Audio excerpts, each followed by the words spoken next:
Good morning, guys. Hope all is going well. This Wednesday, we are going to finish up our unit on the American Revolution, looking at Section 5, Winning the War in the South. Now, there are a couple of things I want you to be able to do. Our essential question: how was the American Revolution finally won? First, you should be able to explain why Britain decided to start fighting in the South. Second, discuss how the Americans and the French are able to defeat the British at Yorktown. Third, list the terms of the Treaty of Paris. Now, this is not the Treaty of Paris signed between British and the French during the French and Indian War. This is a new treaty between the Americans and the British. And then lastly, describe how the Americans won the war overall, looking at some key factors in the South. So let's dive in. All right. I've put up here Thomas Paine's quote from The Crisis to kind of get us an idea of where we are. It says, "These are the times that try men's souls. The summer soldier and the sunshine patriot will in this crisis shrink from the service of his country.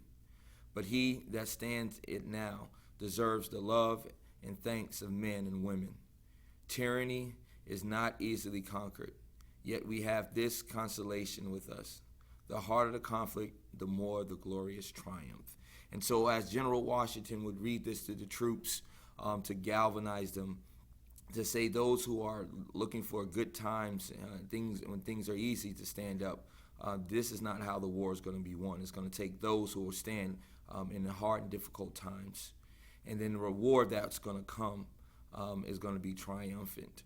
And so I'm thinking of our scripture when it speaks of do not grow weary in well-doing, and that we shall reap if we faint not. And so the continental soldiers are being urged and pushed to not faint. And so as we move on to look at the fight in the South, Britain has decided to move to the South to fight the final battles of the American Revolution.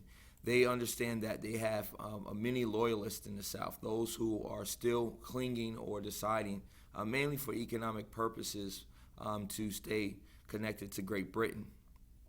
Quickly, the British are able to seize Savannah in Georgia, also in Charleston and Camden in South Carolina. And so momentum in the South seems to be going the British way. However, there's a change at heart for many of these loyalists as they meet with the British troops and to overtake the Continental Army. A lot of brutality is starting to take place. You have British generals who are killing off soldiers who are trying to surrender when they are experiencing defeat. And so the loyalists begin to turn on that of the British soldiers. So pause right now, look at your notes section where you have to write your summary, and you should be able to explain now why Britain decided to start fighting in the South. All right, now that you've had a chance to write the first part of your summary, let's move on and look at a few key generals. Now, in your notes, you don't have this portion of writing, but what I'd like you to do in your margins, write down these three generals: General Greene, General Morgan, and Francis Marion. Now, these individuals played a key part, two of them being generals for the Continental Army, and Francis Marion just being a native of the South and really understood the topography and strategically was able to maneuver troops to defeat the British. As you see here, he gained the name Swamp Fox as a result of his ability to fight guerrilla tactics. If you remember, part of the Continental Army's success is now moving away from the gentleman's way of fighting, as the British are familiar and used to, but using the southern terrain, the inexperience of the British of this particular geography against them. And so we see General Morgan does this, and we're going to see the Battle of Cowpens later on when I have you watch a video at the end of our lecture.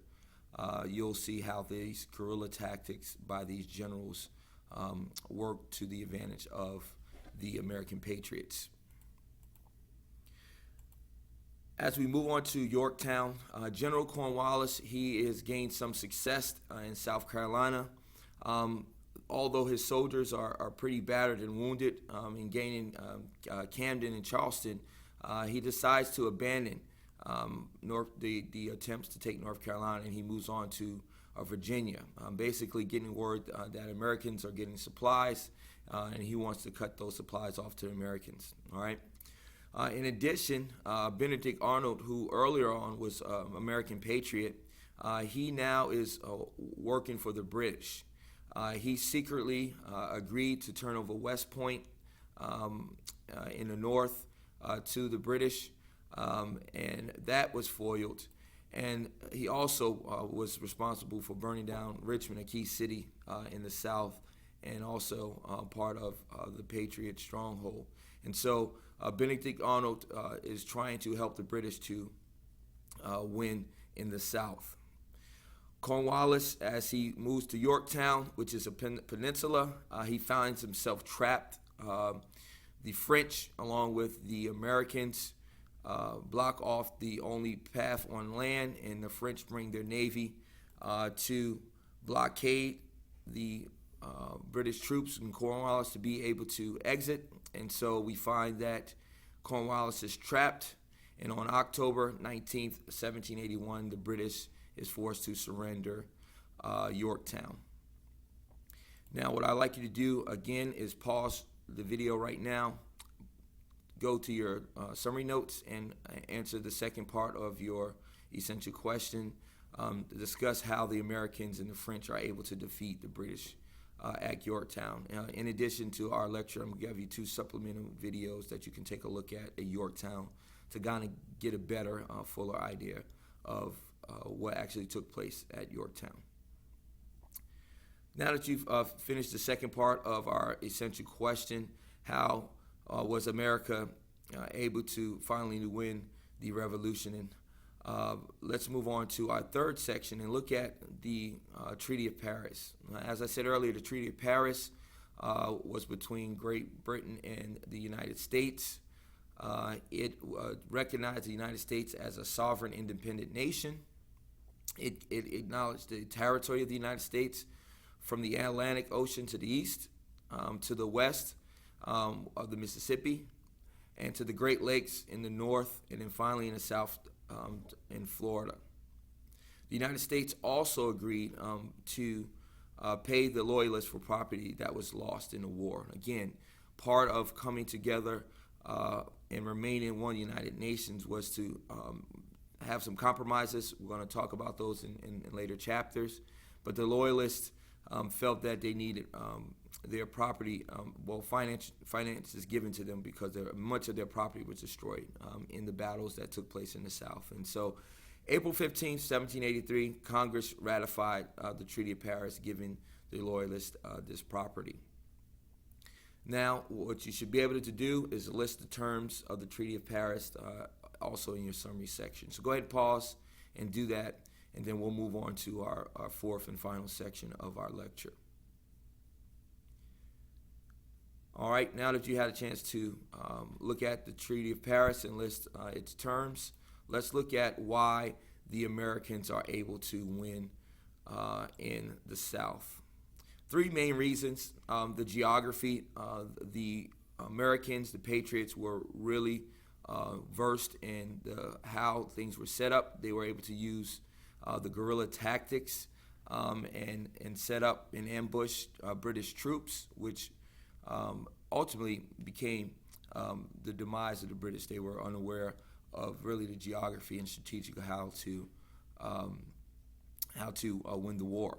Getting aid from the French was key, especially when it came to their naval support, and being able to blockade Cornwallis for being able to exit on land or by sea allowed the British, caused the British to have to surrender.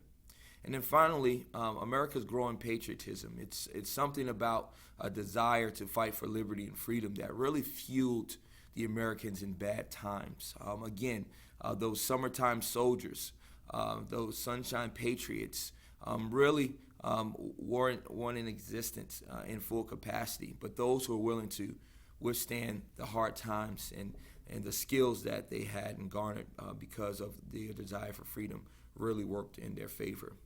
And so let's finish up our summary and describe how the Patriots or the Americans would eventually win the war.